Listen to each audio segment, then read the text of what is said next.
तो बच्चों मैं आ गया हूँ लेके एक नई कहानी।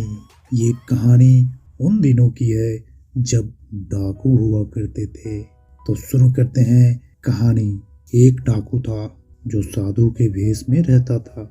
वह लूट का धन गरीबों में बांटता था। एक दिन कुछ व्यापारियों का जुलूस उस डाकू के ठिकाने से गुजर रहा था। तभी सभी व्यापारियों को डाकुओं ने घेर लिया। डाकू की नजरों से बचाकर एक व्यापारी रुपयों की थैली लेकर के पास के ही एक तंबू में घुस गया। तंबू में देखा कि एक साधु वहां पर तप कर रहे हैं। वह उनके पास ले जा करके अपने पैसों वाले थैले को रख दिया और उनसे बोला, महाराज मेरे इन पैसों की रक्षा आप करना। साधु बोले, तुम निश्चिंत हो जाओ, तुम्हारा यह पैसा सुरक्षित है। डाकुओं के जाने के बाद जब व्यापारी अपना थैला लेने के लिए तंबू में गया तो वह एकदम से आश्चर्यचकित रह गया। देखा कि जो साधु वहां पर तप कर रहा था वही डाकुओं का सरदार था और उन्होंने जितना भी धन लूटा था वह सब आपस में बांट रहे थे।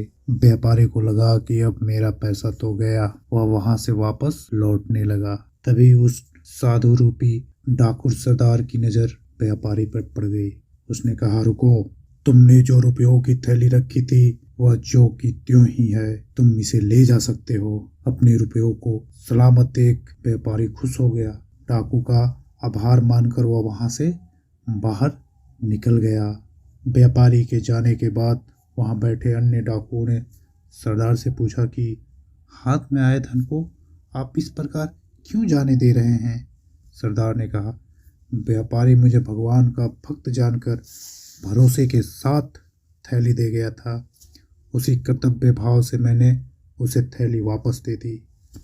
किसी के विश्वास को तोड़ने से सच्चाई और ईमानदारी हमेशा के लिए शक के घेरे में आ जाती है। तो ये कहानी कैसी लगी जरूर बताएं कमेंट करके, और हाँ, इस चैनल को सब्सक्राइब करना ना भूलें। धन्यवाद।